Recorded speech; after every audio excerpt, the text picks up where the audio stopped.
இது தொடர்பாக அனைவரும் உரையாற்றுவதற்கு வாய்ப்பு உண்டு. அந்த வாய்ப்பை சபாநாயகர் வழங்குவார் என்று நான் நம்புகிறேன். நிச்சயம் வழங்கப் போகிறார். ஒவ்வொரு உறுப்பினுடைய கருத்தும் ஆய்வு செய்யப்பட்டு, நீங்கள் பேசிய கருத்து சொல்றேன், பேச இருக்கக்கூடிய கருத்துக்களையும் சொல்றேன், அது ஆய்வு செய்யப்பட்டு கூட்டு முயற்சியில் வலு சேர்க்கக்கூடிய அனைத்தையும் உறுதியாக நிறைவேற்ற நடவடிக்கை எடுப்போம் என்பதை முதலிலேயே அரசின் சார்பில் நான் தெரிவித்துக் கொள்கிறேன். மாண்புமிகு பேரவைத் தலைவர் அவர்களே, கரூர் மாவட்டத்தில் நிகழ்ந்த துயரச் சம்பவம் ஒட்டுமொத்த தமிழ்நாட்டு மக்களின் மனதையும் உலுக்கியது.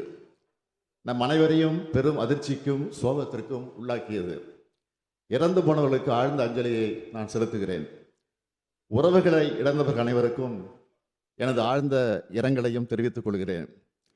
கரூர் வேலுச்சாமிபுரத்தில் கடந்த 27/9/2025 அன்று தமிழக வெற்றி கழக கட்சியினுடைய தலைவர் அவருடைய அரசியல் நிகழ்ச்சி நடைபெற்றது.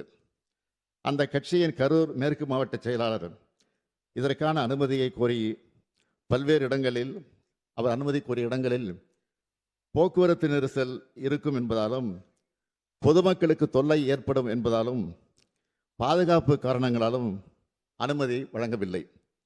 25/9/2025 காலை லைட் ஹவுஸ் கார்னர் அல்லது உழவர் சந்தை பகுதியில் கூட்டம் நடத்த அனுமதி கோரிய மனுவுக்கும் கூட்ட அளவு, மதிப்பீடு மற்றும் பாதுகாப்பு காரணங்களால் அனுமதி வழங்க இயலவில்லை. பிறகு 29/9/2025 அன்று அக்கட்சியின் கரூர் மேற்கு மாவட்ட செயலாளர் வேலுச்சாமிபுரத்தில் 27/9/2025 அன்று மக்கள் சந்திப்பு நிகழ்ச்சி நடத்த அனுமதி கோரினார்.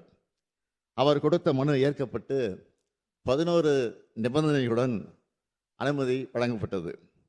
கரூர் நிகழ்ச்சிக்கு தமிழ்நாடு அரசின் காவல்துறையினர் சார்பாக கரூர் மாவட்ட காவல் கண்காணிப்பாளர் தலைமையில் பாதுகாப்பு ஏற்பாடுகள் செய்யப்பட்டிருந்தன.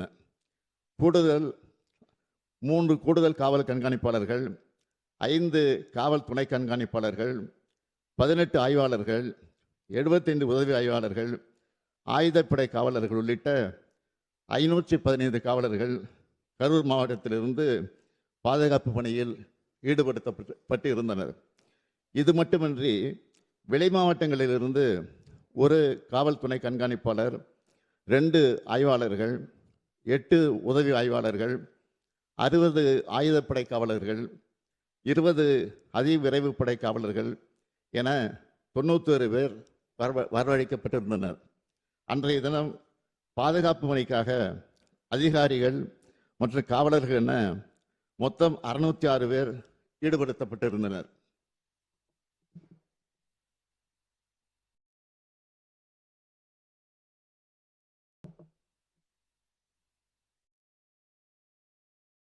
காவல்துறையை பொறுத்தவரை வழக்கமாக அரசியல் பரப்புரை கூட்டங்களுக்கு வழங்கப்படும் பாதுகாப்பு காவலர் எண்ணிக்கையை விட அதிகமாகவே வழங்கப்பட்டிருந்தது. பொதுக்கூட்ட நிகழ்ச்சி ஏற்பாட்டாளர்களால் 10,000 பேர் வருவார்கள் என்று தெரிவிக்கப்பட்ட நிலையில் அதைவிட அதிகமாக கூட்டம் வரும் என்று எதிர்பார்த்து கூடுதல் பாதுகாப்பு ஏற்பாடுகள் செய்யப்பட்டன.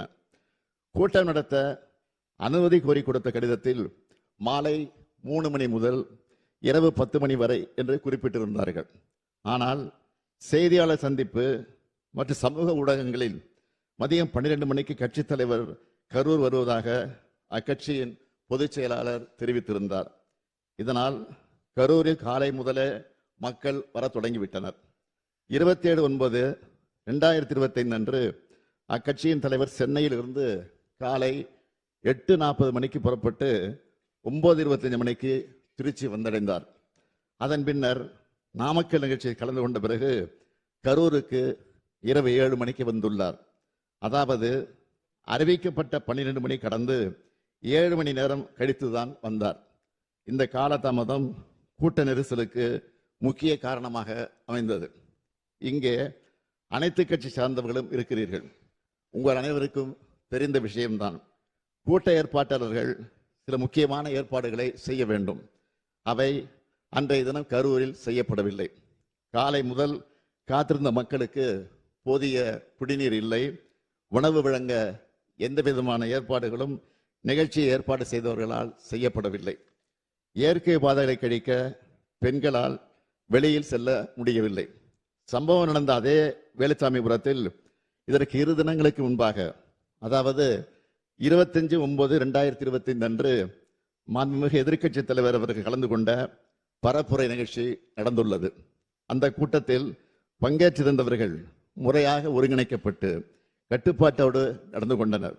எந்தவித அசம்பாவிதமும் இல்லாமல் நடந்து முடிந்தது. அதில் சுமார் 12,000 முதல் 15,000 பேர் பங்கேற்றிருக்கிறார்கள். அந்த பரப்புரை கூட்டத்திற்கு சுமார் 137 காவலர்களும் 30 ஊர்காவல் படையினரும் பாதுகாப்பு பணியில் ஈடுபட்டிருந்தனர் என்பதை குறிப்பிட விரும்புகிறேன். ஆனால் அதற்கு நேர்மாறாக இந்த கட்சியினுடைய நிகழ்ச்சி நடந்துள்ளது. கரூர் மாவட்ட எல்லை தவிட்டுப்பாளையம் சோதனை சாவடி நிகழ்ச்சிக்கு பின் கேரவன் வாகனத்தை பின்தொடர்ந்து பெருவாரியான ரசிகர்களும் கட்சியினரும் நிகழ்ச்சி நடைபெறும் இடத்திற்கு வந்து கொண்டிருந்தனர். நிகழ்ச்சி நடைபெறும் பகுதியில் கூட்டம் அதிகமாக இருந்ததாலும் பிரச்சார வாகனத்தின் பின்னால் ஏராளமானோர் வந்ததாலும் கரூர் நகர உட்கோட்ட காவல் துணை கண்காணிப்பாளர் அவர்கள் பிரச்சார வாகனத்தில் இருந்த ஏற்பாட்டாளர்களை அக்ஷயா மருத்துவமனை அருகே நிறுத்தி கூட்டத்தில் உரையாற்றுமாறு அறிவுறுத்தி இருக்கிறார்கள். அதற்கு நிகழ்ச்சி ஏற்பாட்டாளர்கள் முன்பே அனுமதிக்கப்பட்ட இடத்தில்தான் பேசுவோம் என்று பிடிவாதமாக தொடர்ந்து முன்னேறி சென்றனர். கரூர் மாவட்ட காவல் கண்காணிப்பாளர் அக்கட்சியினுடைய இணைச் செயலாளரிடம் பலமுறை தொடர்பு கொண்டு பிரச்சார வாகனத்தை நிறுத்துமாறு கேட்டுக்கொண்டும் அவர் தாவேகா கட்சியின் தலைவர் தனது உரையை தொடங்குமாறு கேட்டுக்கொண்டார். காவல்துறையின் வழிமுறைகளை மீறி வாகனம் அக்ஷனா மருத்துவமனையிலிருந்து 30-35 மீட்டர் தூரம் சென்றபோது இருபுறமும் இருந்த கூட்டத்தினரையே இது நிலைகுலைய செய்தது. இதனால் கூட்டத்தில் பல இடங்களில் அலைமோதல் ஏற்பட்டிருக்கிறது. கூட்டத்தில் இருந்த பெண்கள் மற்றும் குழந்தைகள் மத்தியில பீதி, மூச்சு திணறல், மயக்கம் மற்றும் நெரிசல் ஏற்பட்டது. பலரும் கீழே விழுந்து மிதிபட்டிருக்கிறார்கள். கூட்டத்தின் ஒரு பகுதியினர் ஜெனரேட்டர் பகுதிக்குள் நுழைந்து தகர கொட்டகையை அகற்றியும் வெளியேற முயற்சி செய்திருக்கிறார்கள். இதனால் மின்சாரம் தாக்குவதை தடுக்க ஜெனரேட்டர் ஆபரேட்டர் மின்சாரத்தை துண்டித்திருக்கிறார். நிகழ்ச்சி நடைபெற்ற இடத்தில் கூட்ட நெரிசலால் காயமடைந்தும் சோர்வினால் மயக்கமடைந்தும் மக்கள் உதவி கோருவதை கவனித்து காவல்துறையினர் மருத்துவமனை ஆம்புலன்ஸுக்கு தகவல் அனுப்பி வரவழைத்திருக்கிறார்கள். இவ்வாறு கூட்ட நெரிசல் ஏற்பட்ட போது அவர்களை காப்பாற்றத்தான் ஆம்புலன்ஸ் வந்ததை தவிர நெரிசல் ஏற்படுவதற்கு முன்பு எந்த ஆம்புலன்ஸும் வரவில்லை.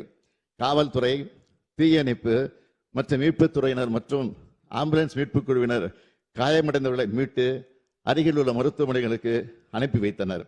மீட்பு பணிகளில் முழுவீச்சு நடைபெற்றுக் கொண்டிருக்கும் போது தாவேகா கட்சியினர் 2 ஆம்புலன்ஸ் ஓட்டுநர்களை தாக்கி ஆம்புலன்ஸ் வாகனத்தை சேதப்படுத்தி இருக்கிறார்கள். இதனால் மீட்பு பணிகள் தடைப்பட்டன.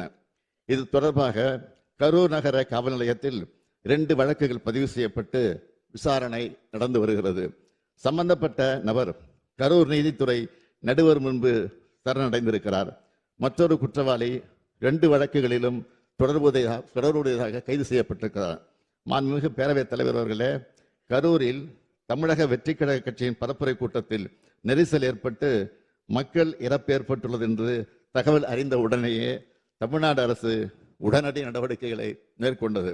மருத்துவம் மற்றும் மக்கள் நல்வாழ்வுத்துறை அமைச்சர், முதன்மை செயலாளர், தேசிய நல்வாழ்வு குழும இயக்குனர் உள்ளிட்டோர் உடனடியாக கரூருக்கு அனுப்பப்பட்டார்கள். மேலும் அன்று இரவே நானும் கரூருக்கு சென்று பாதிக்கப்பட்ட குடும்பங்களை சந்தித்து ஆறுதல் கூறினேன். கரூர் துயரத்தை கேள்விப்பட்டதும் என்னால் வீட்டில் இருக்க முடியவில்லை. அதனால்தான் உடனடியாக கரூருக்கு அன்றைய இரவே சென்றேன். மருத்துவமனையில் சிகிச்சை பெற்றவர்களை நேரில் பார்வையிட்டு மருத்துவரோடு ஆலோசித்து உத்தரவு பிறப்பித்தேன். அரசின் அனைத்து துறைகளிலும் ஒருங்கிணைந்து செயல்பட்டனர். அமைச்சர்கள் பலரும் அங்கு சென்று பணியாற்றினார்கள். கரூர் அரசு மருத்துவக் கல்லூரி மருத்துவமனையில் கூட்ட நெரிசலில் பாதிக்கப்பட்ட முதல் நபர் இரவு 7:47 மணிக்கு அனுமதிக்கப்பட்டார். தொடர்ச்சியாக 200க்கும் மேற்பட்டோர் சிகிச்சைக்காக கொண்டு வரப்பட்டார்கள்.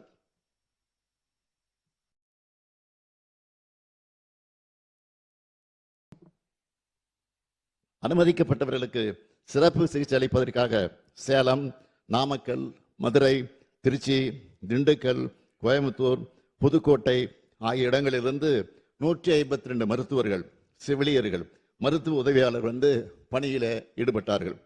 பொது சுகாதார இயக்குநர் தலைமையில் கூடுதல் மருத்துவ குழுக்கள் அமைக்கப்பட்டன. கரூர் மருத்துவமனையில் அனுமதிக்கப்பட்ட 700 படுக்கைகளோடு எந்த அவசர நிலையும் சமாளிக்க ஏதுவாக கூடுதலாக 400 படுக்கை வசதி ஏற்படுத்தப்பட்டுள்ளது. 24 மணி நேர அவசர சிகிச்சை மையம், சிடி ஸ்கேன், ஆய்வகங்கள் உள்ளன. பணிகளை விரைவுபடுத்திட திருச்சிராப்பள்ளி, திண்டுக்கல் மாவட்ட ஆட்சித்தலைவர்கள் மற்றும் மாவட்ட மருத்துவ குழுவினர் கரூர் அரசு மருத்துவக் கல்லூரி மருத்துவமனைக்கு ஹெல்ப் டெஸ்க் அமைத்து இறந்தவர்களின் உடல்களை காவல்துறை உதவியோடு அடையாளம் கண்டு பொது சுகாதாரம் மற்றும் நோய் தடுப்பு மருந்துத்துறை அலுவலர்களின் உதவியோடு உடற்கூராய்வு செய்வதற்கு ஏற்பாடு செய்தனர். கரூருக்கு அருகில் உள்ள சேலம், நாமக்கல் மற்றும் மதுரை அரசு மருத்துவக் கல்லூரி முதல்வர்கள் தங்கள் மருத்துவக் கல்லூரியிலிருந்து சிறப்பு மருத்துவ குழுக்களோடு 27/9/2025 அன்று இரவு கரூர் அரசு மருத்துவக் கல்லூரி மருத்துவமனைக்கு வந்தனர். இது தவிர திருச்சிராப்பள்ளி, திண்டுக்கல், கோயம்புத்தூர், புதுக்கோட்டை உள்ளிட்ட அரசு மருத்துவக் கல்லூரியில் இருந்தும் சிறப்பு மருத்துவர்கள், செவிலியர்கள், ஆய்வக வல்லுநர்கள், பிரேத பரிசோதனை உதவியாளர்கள் என மொத்தம் 152 பேர் கரூர் அரசு மருத்துவக் கல்லூரி மருத்துவமனைக்கு வந்தனர். இச்சம்பவத்தில் சிகிச்சை பெற்று வந்த அனைவரும் வீடு திரும்பி இருக்கிறார்கள். ஒருவர் மட்டும் சென்னை ஸ்டான்லி அரசு மருத்துவமனையில் சிகிச்சையில் இருக்கிறார். உயிரிழந்தவர்களின் மொத்த எண்ணிக்கை 41. இதில் ஆண்கள் 13 பேர், பெண்கள் 18 பேர், குழந்தைகள் 10 பேர். கரூர் மருத்துவக் கல்லூரி மருத்துவமனையில் உள்ள பிணவரையில் இறந்த அனைத்து உடல்களையும் குளிர்சாதனை பெட்டியில் வைப்பதற்கு போதிய வசதி இல்லாத காரணத்தால் அன்றைய இரவில் உடற்கூராய்வு செய்வதற்கு மாவட்ட ஆட்சித்தலைவருடைய சிறப்பு அனுமதி பெற்று உடற்கூராய்வு மேற்கொள்ளப்பட்டது. உடனடியாக உடற்கூராய்வு நடைமுறைகளை முடித்து பாதிக்கப்பட்ட துக்கத்தில் இருக்கக்கூடிய குடும்பங்களிடம் உடல்கள் ஒப்படைக்க வேண்டி கரூர் அரசு மருத்துவக் கல்லூரி தடவியல் துறை தலைவர் சங்கர் அவர்களுடைய தலைமையில் 24 மருத்துவர்கள் மற்றும் 16 உதவி பணியாளர்கள் அடங்கிய குழு அமைக்கப்பட்டு உடற்கூராய்வு செய்யப்பட்டது. 28/9/2025 அன்று அதிகாலை 1:45 மணிக்கு முதல் உடற்கூராய்வு துவங்கப்பட்டு 28/9/2025 அன்று மதியம் 1:10 மணி அளவில் 39வது உடற்கூராய்வு முடிவுற்றது. காவல்துறை உயர் அதிகாரிகள் தலைமையில் 200க்கும் மேற்பட்ட காவலர்கள் 27/9/2025 அன்று கரூர் அரசு மருத்துவக் கல்லூரி மருத்துவமனை வளாகத்தில் குழுமிய பெரும் கூட்டத்தினரை ஒழுங்குபடுத்தி எந்த ஒரு அசம்பாவிதம் ஏற்படாமல் கவனித்துக் கொண்டனர். உயரமான இச்சம்பவத்தில் தமிழ்நாடு அரசின் சார்பில் முதலமைச்சர் பொது நிவாரண நிதியிலிருந்து உயிரிழந்த 41 நபர்களின் குடும்பங்களுக்கும் தலா 10 லட்சம் ரூபாய் வழங்கப்பட்டது. தீவிர காயமடைந்த 47 நபர்களுக்கு தலா 1 லட்சம் ரூபாயும், வெளிநோயாளிகளாக சிகிச்சை பெற்ற 55 நபர்களுக்கு தலா 50,000 ரூபாயும் என மொத்தம் 143 நபர்களுக்கு 4,84 லட்சம் ரூபாய் முதலமைச்சரின் பொது நிவாரணத்திலிருந்து வழங்கப்பட்டது. இந்த சம்பவத்தை விசாரிக்க 28/9/2025 அன்று ஓய்வு பெற்ற உயர்நீதிமன்ற நீதிபதி திருமதி அருணா ஜெகதீசன் அவர்கள் தலைமையிலே ஒரு நபர் ஆணையம் அமைக்கப்பட்டது. மாண்புமை சென்னை உயர்நீதிமன்றத்தின் உத்தரவுப்படி 3/10/2025 அன்று ஐஜி திரு அஸ்ரா கார்க் ஐபிஎஸ் அவர்கள் தலைமையில் சிறப்பு புலனாய்வு குழு அமைக்கப்பட்டது. தமிழ்நாடு அரசு இந்த சம்பவத்தை சட்டப்படி விரைந்து கையாண்டது. அனுமதி வழங்கல், மருத்துவ உதவி, நிவாரண விநியோகம் அனைத்தும் சரியான முறையில் நடந்தன. இது போன்ற துயரங்கள் எதிர்காலத்தில் நிகழாமல் தடுக்க வழிகாட்டு நெறிமுறைகள் உருவாக்கப்பட்டு வருகிறது. இந்த நிலையில் இச்சம்பவம் குறித்து உச்ச நீதிமன்றத்தில் தொடுக்கப்பட்ட மேல்முறையீட்டு வழக்கில் இவ்வழக்கு சிபிஐ விசாரணைக்காக ஒப்படைக்கப்பட இடைக்கால உத்தரவு பிறப்பிக்கப்பட்டுள்ளது. நான் எனது 50 ஆண்டு கால பொது வாழ்க்கையில் எத்தனையோ நிகழ்ச்சிகளை பார்த்திருக்கிறேன், நடத்தியும் இருக்கிறேன். இங்குள்ள அனைத்து அரசியல் இயக்கங்களை சார்ந்தவர்களும் இத்தகைய அனுபவம் கொண்டவர்கள்தான். மாநாடுகள், பொதுக்கூட்டங்கள், ஆர்ப்பாட்டங்கள், போராட்டங்கள் நடத்தும் போது அதற்குரிய சட்டத்திட்டங்களும் நெறிமுறைகளுக்கும் பொது ஒழுக்கங்களுக்கும் கட்டுப்பட்டு நடத்தப்பட்டு வருகின்றன. அப்படித்தான் நடத்த வேண்டும். கட்டுப்பாடுகளை மீறும்போது அதனால் பாதிக்கப்படுவது நிகழ்ச்சிகள் நடத்தும் கட்சியினுடைய தொண்டர்கள் தான், நமது தமிழ்நாடு மக்கள் தான். சமூக வலைத்தளங்களில் தேவையற்ற வதந்திகள் பரவிய போது அதற்கு முற்றுப்புள்ளி வைக்க வீடியோ மூலமாக எந்த அரசியல் கட்சி தலைவரும் தன் கட்சி தொண்டர்களும் அப்பாவி பொதுமக்களும் இறப்பதை விரும்ப மாட்டார்கள் என்றுதான் நான் குறிப்பிட்டேன். இறந்தவர்கள் நமது உறவுகள் என்பதை மனதில் வைத்து அனைவரும் செயல்பட வேண்டும் என்று கேட்டுக்கொண்டேன். அது மட்டுமன்றி அரசின் உயர் அலுவலர்கள், காவல்துறையின் உயர் அலுவலர்கள் செய்தியாளர்களை சந்தித்து உண்மை நிலையை வீடியோக்களோடு ஆதாரத்தோடு தெளிவுபடுத்தினார்கள். மருத்துவமனை அனுமதிக்கப்பட்ட அனைவரையும் காத்தது நமது அரசு. அனைவருக்கும் உரிய சிகிச்சை அளித்தது நமது அரசு. உச்சநீதிமன்றம் இந்த விவகாரத்தில் இடைக்கால உத்தரவு பிறப்பித்துள்ளது. இறுதி தீர்ப்பின் அடிப்படையில் அரசு செயல்படும் என்பதை உறுதியோடு நான் இங்கே சொல்லுகிறேன். அதே நேரத்தில் இது போன்ற துயர சம்பவங்கள் இனி நடக்கக்கூடாத இந்த உறுதியை அனைத்து அரசியல் இயக்கங்களும் பொது அமைப்புகளும் எடுக்க வேண்டும். அனைத்தையும் விட மக்களின் உயிரே முக்கியம். மக்களின் உயிரை விலை மதிப்பற்றது. இதை மனதில் வைத்து செயல்பட வேண்டும் என்று கேட்டு அமைகிறேன். வணக்கம்.